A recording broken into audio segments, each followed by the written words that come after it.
Garder l'attention de son interlocuteur pendant qu'on fait notre pitch, c'est pas du jeu, c'est pas donné. C'est vraiment de la technicité et une maîtrise de la conversation. Nous allons voir les meilleures techniques pour garder l'attention de votre prospect dès que vous commencez jusqu'à la fin de votre pitch commercial. Et dès le début, garder l'attention est la chose la plus importante que tu dois miser sur elle pendant ton pitch commercial. C'est comment garder cette fameuse attention. Alors, l'attention, pour la garder, il y a deux astuces, il y a deux techniques, deux cordons sur lesquels tu dois jouer. Le premier, c'est le désir et le deuxième, c'est la tension.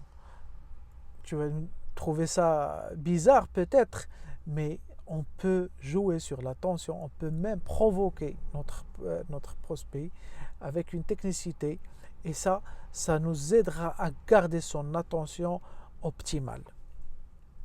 Alors, pourquoi l'attention d'abord? Pourquoi il faut garder l'attention?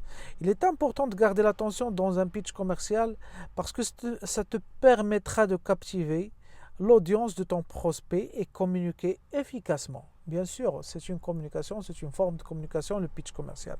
Ça te donnera un avantage sur la concurrence, bien évidemment. Tu as peu de temps et les clients potentiels aujourd'hui ont peu de temps parce que il y a les réseaux sociaux, ils peuvent filer rapidement chercher autre chose, autre produit pareil au tien dans les réseaux sociaux. Il y a une perte d'intérêt, donc l'homme d'aujourd'hui n'a pas une capacité de concentration assez développée comme celui d'hier parce que nos esprits sont perturbés par les réseaux sociaux, donc on ne peut pas le nier, pardon. Il y a le manque d'opportunités, donc c'est rarement qu'on peut avoir des opportunités de vente, d'être devant un client potentiel. Donc il faut saisir cette opportunité pour être compris, pour fonder une relation de confiance. Quand on garde l'attention, dans la majorité des cas, c'est un effort de notre part en tant que commerciaux, mais ça aide à établir la relation pour nous synchroniser.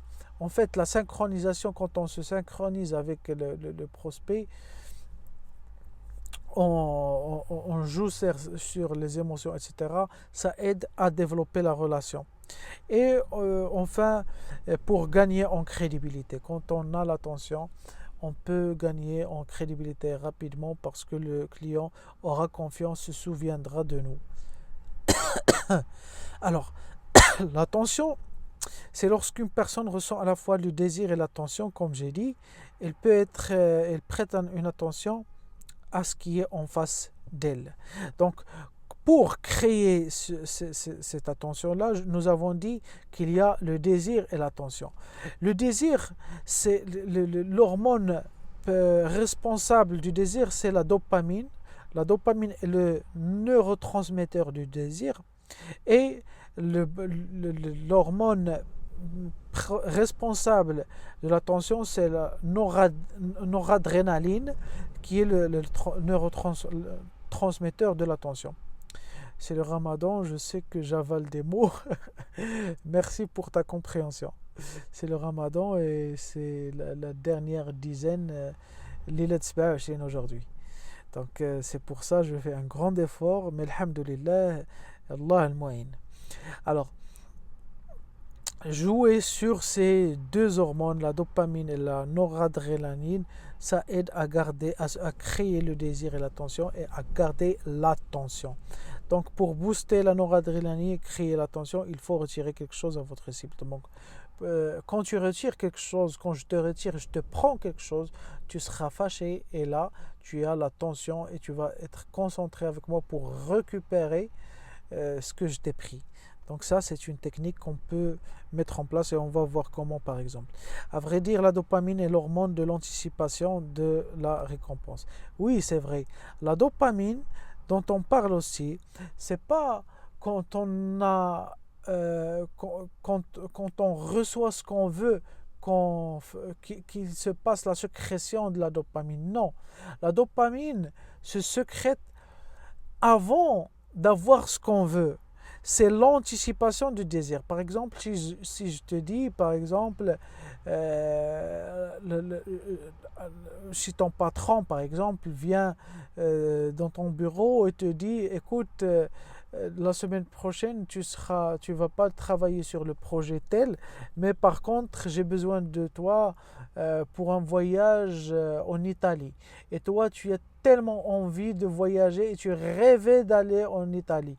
Et donc, ça tombe bien, tu n'as pas de contraintes. Donc, c'est là que ça va commencer la sécrétion de l'hormone du plaisir, qui est la dopamine. Donc, c'est l'anticipation de la chose, c'est pas après avoir vécu la chose. Donc, c'est aussi la clé de la nouveauté quand il y a une nouveauté. Donc, ça crée la dopamine. Le cerveau est stimulé par la surprise parce que notre monde est fondamentalement prévisible. Je suis tout à fait d'accord. Alors, pour garder l'attention dans un pitch et captiver l'attention, il faut communiquer efficacement. Et communiquer efficacement en mettant en avant le désir et l'attention. Ce sont les deux ingrédients essentiels pour garder cette attention-là.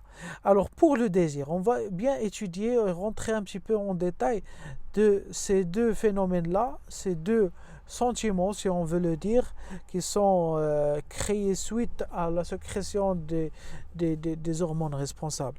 On va commencer par le désir. Alors, le désir rend le possible possible. D'accord? Le désir rend l'impossible. Le désir rend l'impossible possible, pardon. C'est le ramadan encore. Il ne reste pas beaucoup de temps pour Adan al-Maghrib, Inch'Allah. Alors, il rend l'impossible possible.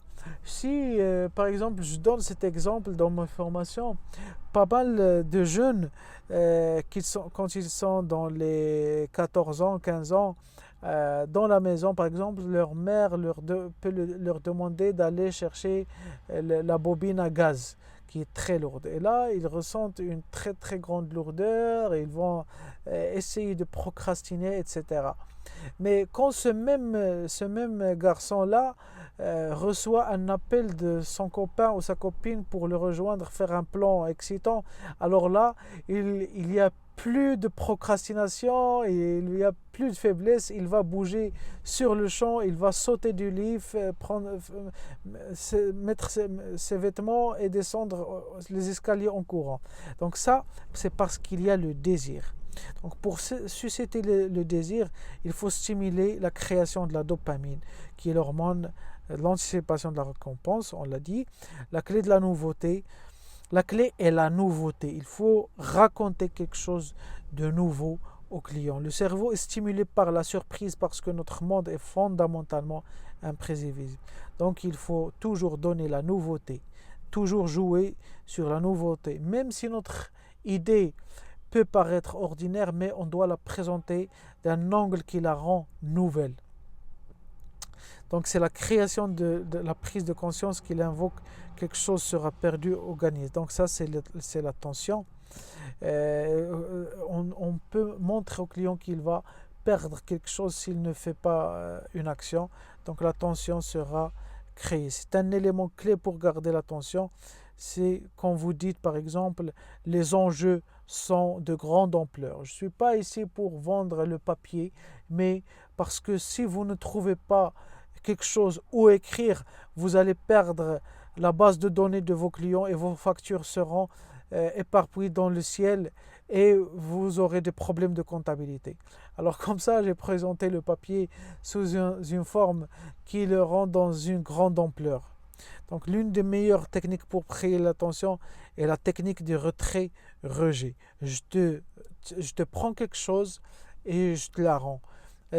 Voilà des exemples pour illustrer cela que tu peux utiliser personnellement dans tes pitchs commerciaux en l'adaptant à ton contexte.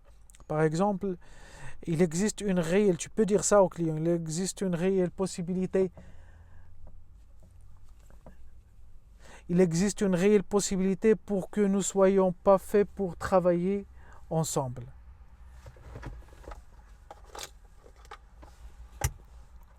Il existe une réelle possibilité pour que nous ne soyons pas faits pour travailler ensemble.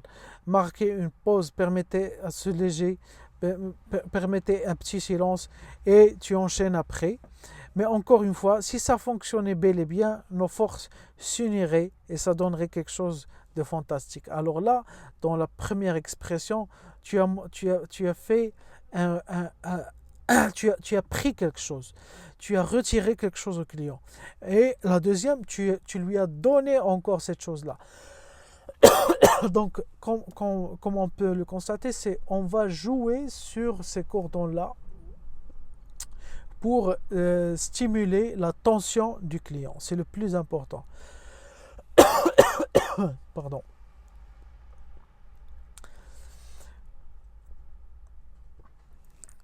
Alors, un deuxième exemple qui est très intéressant aussi, ce deal, c'est tellement plus qu'une idée. Je veux dire qu'il y a une firme de capital risque à San Francisco qui ne regarde même pas de quelle idée il s'agit.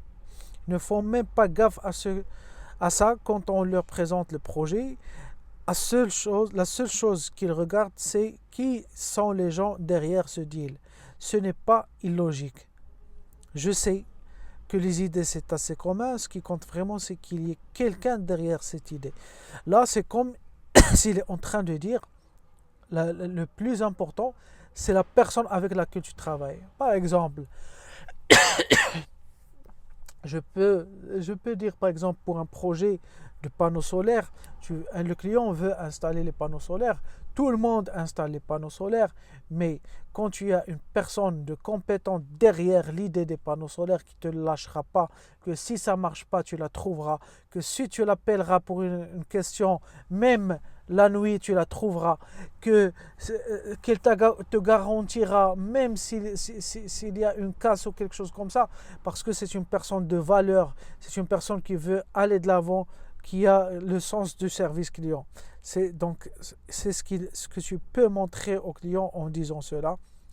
Si vous et moi, on ne partage pas cette vision des choses, ça ne marchera jamais entre nous. Donc là, tu lui as donné quelque chose, tu lui as montré que tu es humble, que tu es quelqu'un à qui on peut faire confiance, mais ensuite tu as retiré. Si tu ne me montres pas, tu lui as dit, si tu n'es pas à la hauteur, on ne peut pas travailler ensemble. Donc ça va créer la tension qui incitera le client à faire plus d'attention à ce que tu es en train de lui dire.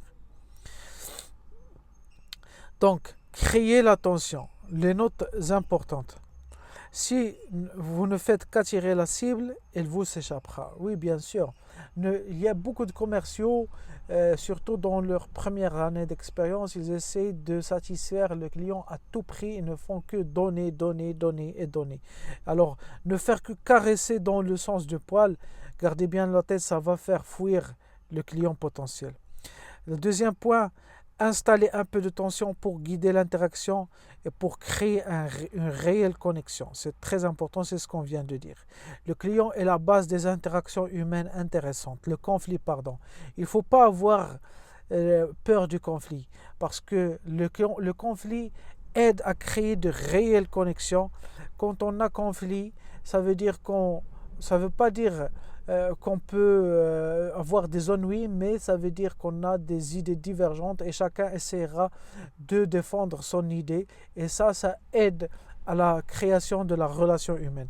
Et finalement, préparez quelques difficultés à surmonter pour votre prospect. Dans votre préparation encore, mettez des difficultés. Je ne vais pas tout proposer, mais par contre, je vais poser ces petits obstacles pour que mon prospect fera de l'effort. Et quand il fera de l'effort bien, je lui dirai, je lui montrerai que je serai capable de travailler avec lui. Donc c'est très très important. Alors maintenant, on passe au module suivant qui sont les techniques pour faire agir rapidement votre prospect. On se rencontre tout de suite.